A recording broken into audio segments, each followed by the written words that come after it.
ที่ลงได้แล้วบ่โนแต่ว่ายังบ่พอแม่นบ่พอแล้วจ้ะนั่นแหละไปขึ้นทางไหนละบาทนี่บ่ขึ้นจังได๋รัดเลยบ่นี่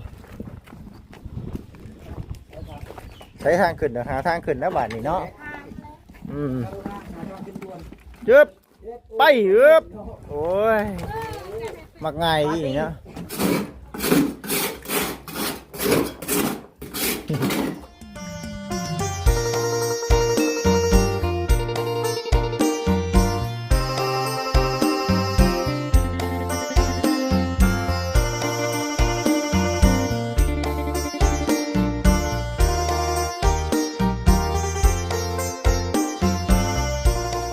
ต่อพี่น้องเอ้ยเด้อเบิ่งไปนำกันเนาะ FC ทุกทางทักทายสบายดี FC คือเก่าอีกเช่นเคยตอนนี้น้องๆกำลังเฮ็ดให้มันแล้วว่าซั่นบ่แล้วบ่เลิกบ่มื้อนี้เนาะเฮ้ยเอาสบายดีโดยโอ้ยอู่งานบ่อู่งานคือมาช่วยแท้มานี่มีอาการยังก็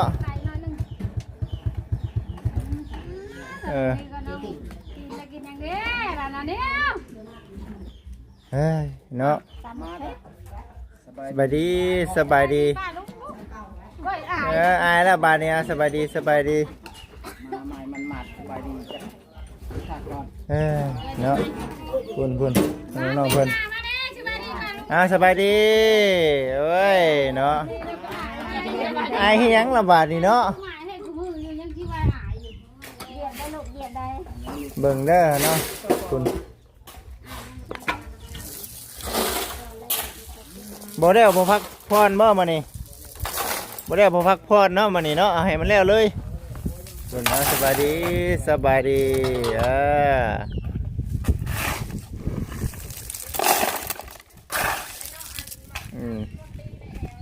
ใกล้แล้วหรอวะเทลงได้แล้วบ่โน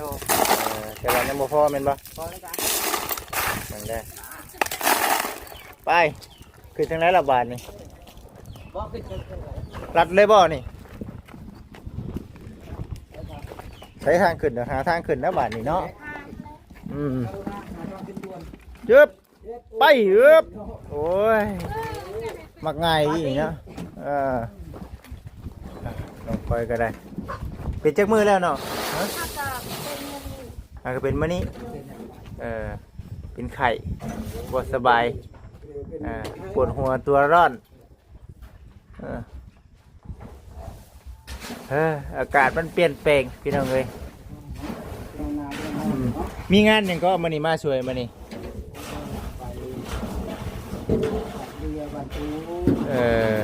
งานบุญบ่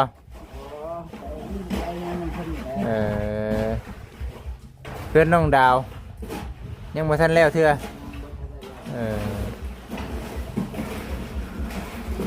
ลงไปน้ำกันสัน FC เอ้ยเนาะทันได้แล้วเพิ่นก็ยังบ่แล้วเนาะก็เฮ็ดไปว่าซั่นเอ้าคือก่อยได้ไวแท้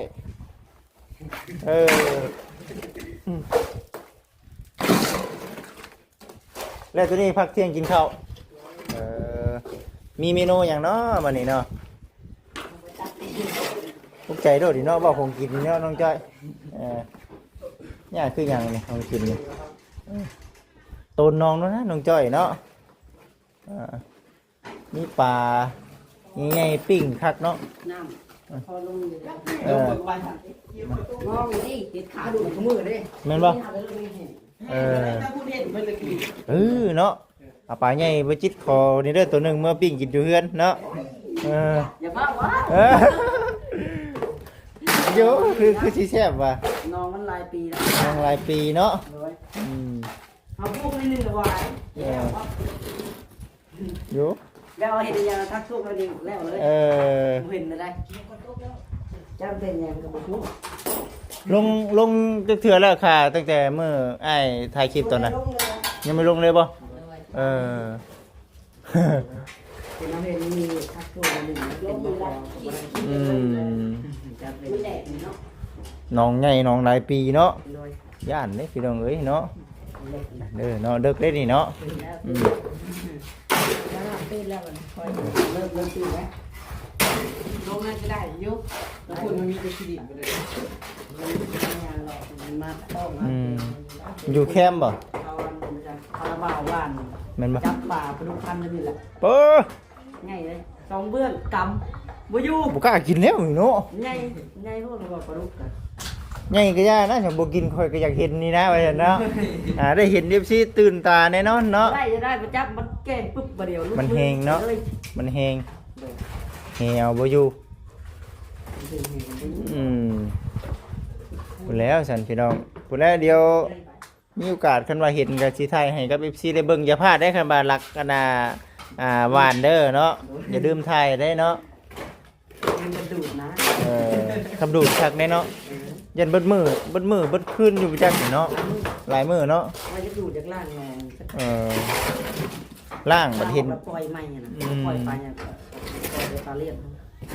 ใหญ่หลายก็บ่ดีเนาะเฮากินยากเลยปลา พอแล้วปล่อยปลาดุกพันธุ์กินทุกไข่ ปลาดุกพันธุ์แพร่หมู่ได้เพิ่นนี่เนาะเออ พอกันนี้ ปลาคอปลาธรรมชาติพี่น้องเอ้ยเอาปลาน้อยมาใส่แต่มันรู้สึกว่ามันบ่แพ้หมู่นะมันกินปลาน้อยนะปลาใหญ่กินปลาน้อย กินแล้ว เออ ละลาย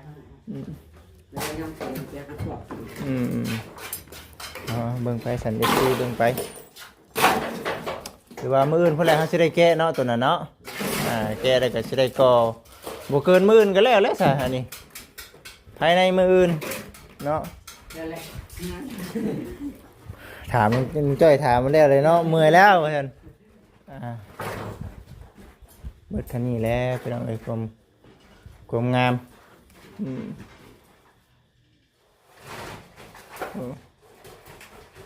อยู่ในคนตอนของการเท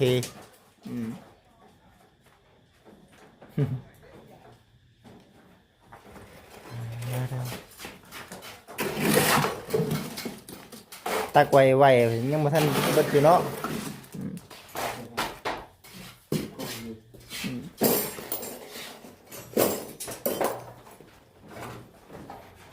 แค่นี้แต่มันฮ้อนแดดแหละเฮือนเฮามันแล้วเบิดเนาะทั้งเทิงเนาะยามฮ้อนเด้ตะกี้มันยามหนาว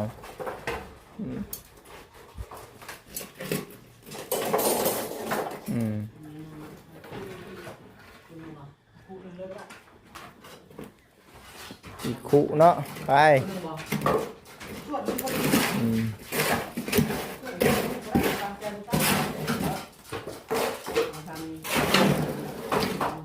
เขากอแล้วคุณบอกเขาจึงเอาน้ำใส่ก็ตัวนี้ครับก็ได้แล้ว เพราะว่าเขาคนเขาสิบวมบ่ได้เลยเนาะเพราะว่าเขายังเฮ็ดเวียกกับมันอยู่เนาะไปอ่อนลมตะพื้แล้วพี่น้องเอ้ยเฮ็ดยังกินมื้อนี่น้องพลอยบ่ตำเจียวนะเฮาเนาะหอมพริกห่าวเด้เนาะคืออยู่ในลาบก้อยจังใดจังหนึ่งได้พี่น้องเอ้ยพุ่น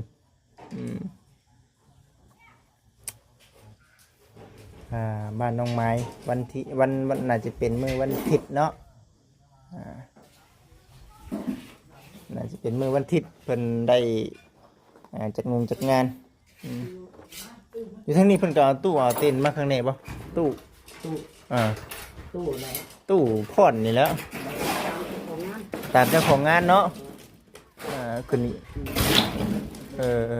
แม่นขึ้นอยู่กับเจ้าของงานเนาะแม่นอยู่แล้วคือต้องเลยเพราะว่าผู้ใดมักสงบกับตู้ใครมักม่วนกับเอาตู้คือว่าเลยขึ้นอยู่กับเจ้าของงานนี่แหละพี่น้องเลยคือบ้านบ่จิตน่ะมันคันบ่มีตู้น่ะมันบ่แจ้งเนาะแบบว่าเขาเจ้าบ่ค่อยอยากอยู่ปานใดผู้เฒ่าผู้แก่แม่นเอ้าเขาเจ้าพรเนาะพรชดแจ้งเด้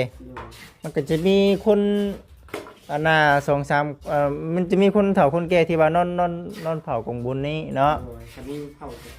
มันก็สิบ่ม่วนอีกเนาะมีเสียงตู้เสียงเพลงแบบพากันนั่ง เชิญเด้อว่าซั่นเด้เชิญทานผู้มีเกียรติ แต่คนกระไร เออแต่ว่าคนขายได้เนาะ คนขายกันนี่ มีคือกันเนาะมีคือกันคนขายก็มี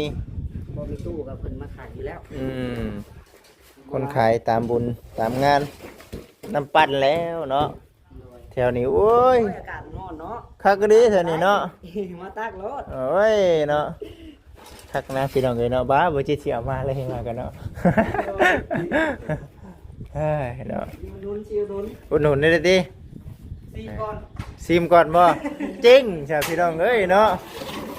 จริงก่อนแล้วเนาะจอกหนึ่งเนาะมันชิว หาบอลนั่นรถโดยพี่น้องเลย ซีก่อนสบายเลย คือว่าแน่เนาะตอนนี้ก็ยังอยู่ในส่วนเฮือนชาลันแป้นอยู่ตอนนี้กับพุ่นน้องหมายกำลังอันนั้นพี่น้องเอ้ยเนาะกำลังตำหมักพริกไว้พี่ชันเขาขัวหัวหอมแล้วเนาะไว้ปุ่นในส่วนบ้านน้องใช่ละเนาะ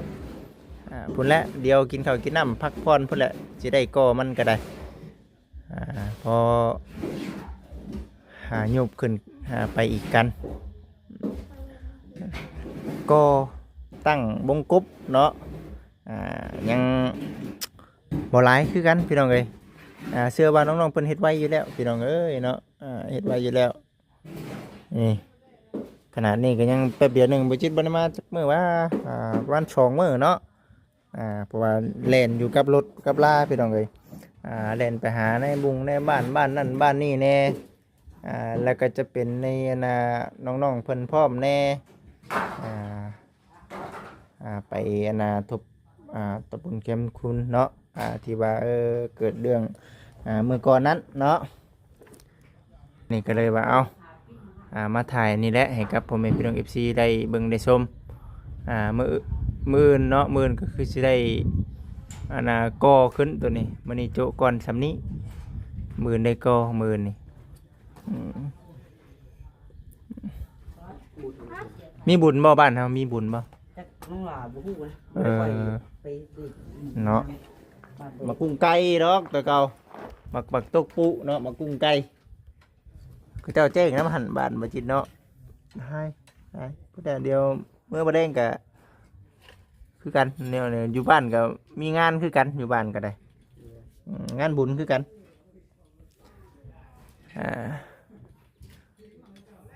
มีงานไปนำเน่เนาะ FC งานยามฮ้อนเนี่ยโอ้เปิงแต่น้ำก้อนเลย เนาะก็เจ้า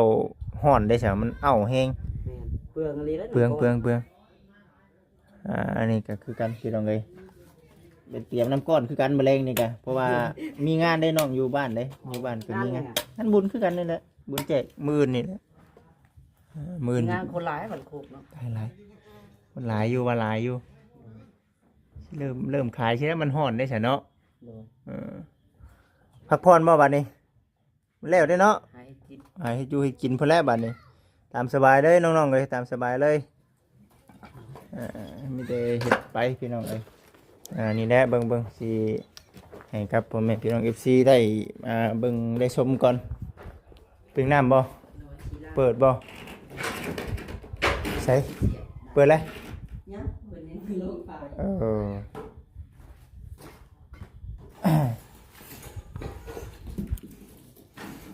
ล่างนั่นก็เทนี่เลยเนาะดินมันก็ค่อยยุบไปน้ำแน่พี่น้องเลย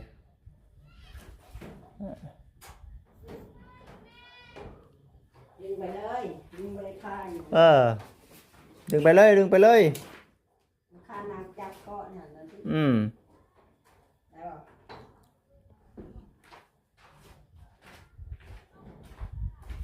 กันลงยาวเกินคน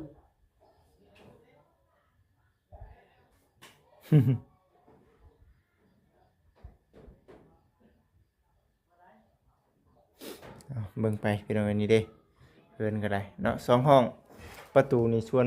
ไว้อยู่ข้างในเนาะไว้อยู่ข้างในประตูนี่ถือว่างามก็คิดว่าโอเคแล้วพี่น้องเอ้ยถือว่างามแล้ว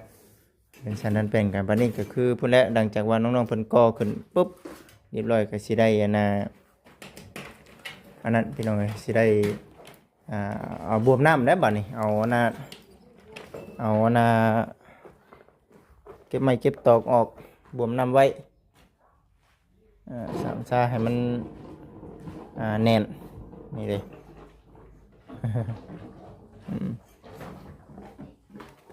ล้างไว้คันบ่ล้างบัด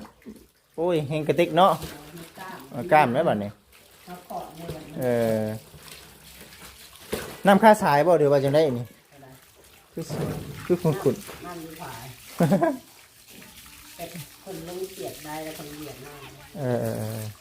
แต่มันก็ตาย โอ้เฉพาะจังไปเห็นน้ำนี้พี่น้องเอ้ยนี่ดิเขาล่างเนาะเขาล่างมันไหลตรงนี้ลงไปเห็ดซีลงไปเนาะถือว่าสวยงามแล้วเพื่อนสันดันเป็นของทั้งน้องๆเพื่อนสีประมาณนี้แหละดีใจนำสำเร็จเสร็จสิ้นเป็นทีห้อยเดี๋ยวว่าสำเร็จอ้อมก็อ้อมหมดแล้วเนาะนี่ก็ถือว่าเป็นผู้รักผู้ใหญ่เป็นโอ้ยเป็นคือสิดีใจเป็นได้เบิ่งได้ชมแบบนี้มีความคืบหน้าไปหลายพี่น้องเลยถือว่างามสวยงามอยู่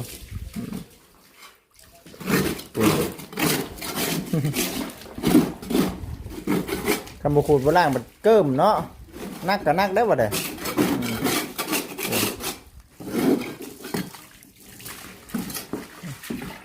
เตกน้ำกระมี่เนาะแม่นบ่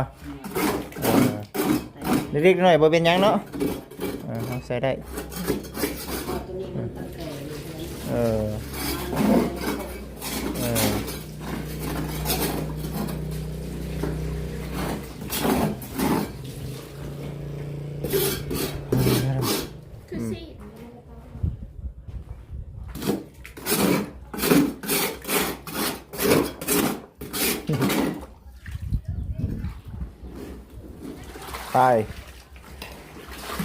ไปเลยได้บ่มาให้สิให้บ่ให้อยู่บ่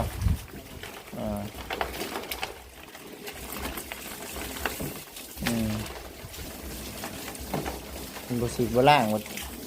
มักกี่หุงกี่หินมันติดมันเกิ่มเนาะสีอันนั้นเลยพี่น้องเอ้ยผักเทียงแกงขี้เด็กเนาะอันนี้ขี้เด็กนี่เขากินได้แม่นบ่น้องตัวนี้แม่นบ่ยอดมาขี้เด็กเขากินได้เนาะได้ตัวนี้เนาะโอ้ปีนี้ได้พี่น้องเอ้ยเนาะแกงขี้เด็กคักคือหยังนี่นี่มีแต่พวกเดียวนี่บ่อยู่ในบ้านพุ่นเนาะผมอยู่ในบ้านแกงขี้เด็กใส่กับอันไข่มดแดงโอ้ยอยากคิดสภาพว่าวันนี้อยากกินข้าวแล้วนี่เนาะอยากกินข้าวแล้วว่านี่คักแล้วบัดนี้อนามัยมันเนาะ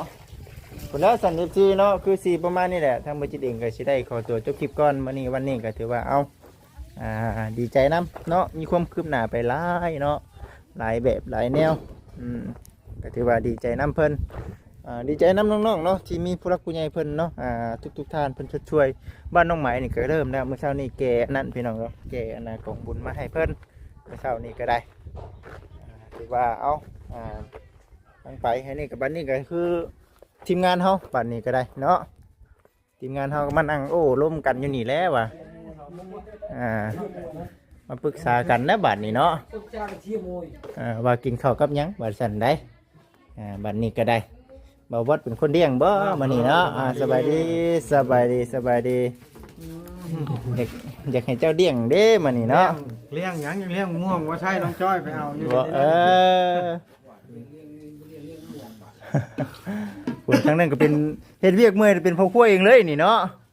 มาสิขายมาวิทย์ป้าให้ผู้50นี่บ่ได้ทุนเลยทุนยังเห็นทุนชื่อนี่แล้วครับไปป้าบ่ได้ชื่อ1,000ขายเท่า50เนาะกำไรแน่เนาะรวยเลยแบบนี้เนาะรวยดิเพราะซื้อกันนะผ่าพิษปากเนี่ยมาขายเนาะกำไรไหลกำไรดีใช่ไหมคนที่ขายนั่นได้วัดค่อยบุกล้าเปิดผ่าพิษปากให้หมู่เด้อข่อยยังบ่ดีไข่อย่าว่าซั่นว่าซี่ได้เอาถามกินข้าวกินน้ำเลยนี่บัดจุกุทุกคนบ ยังแหละ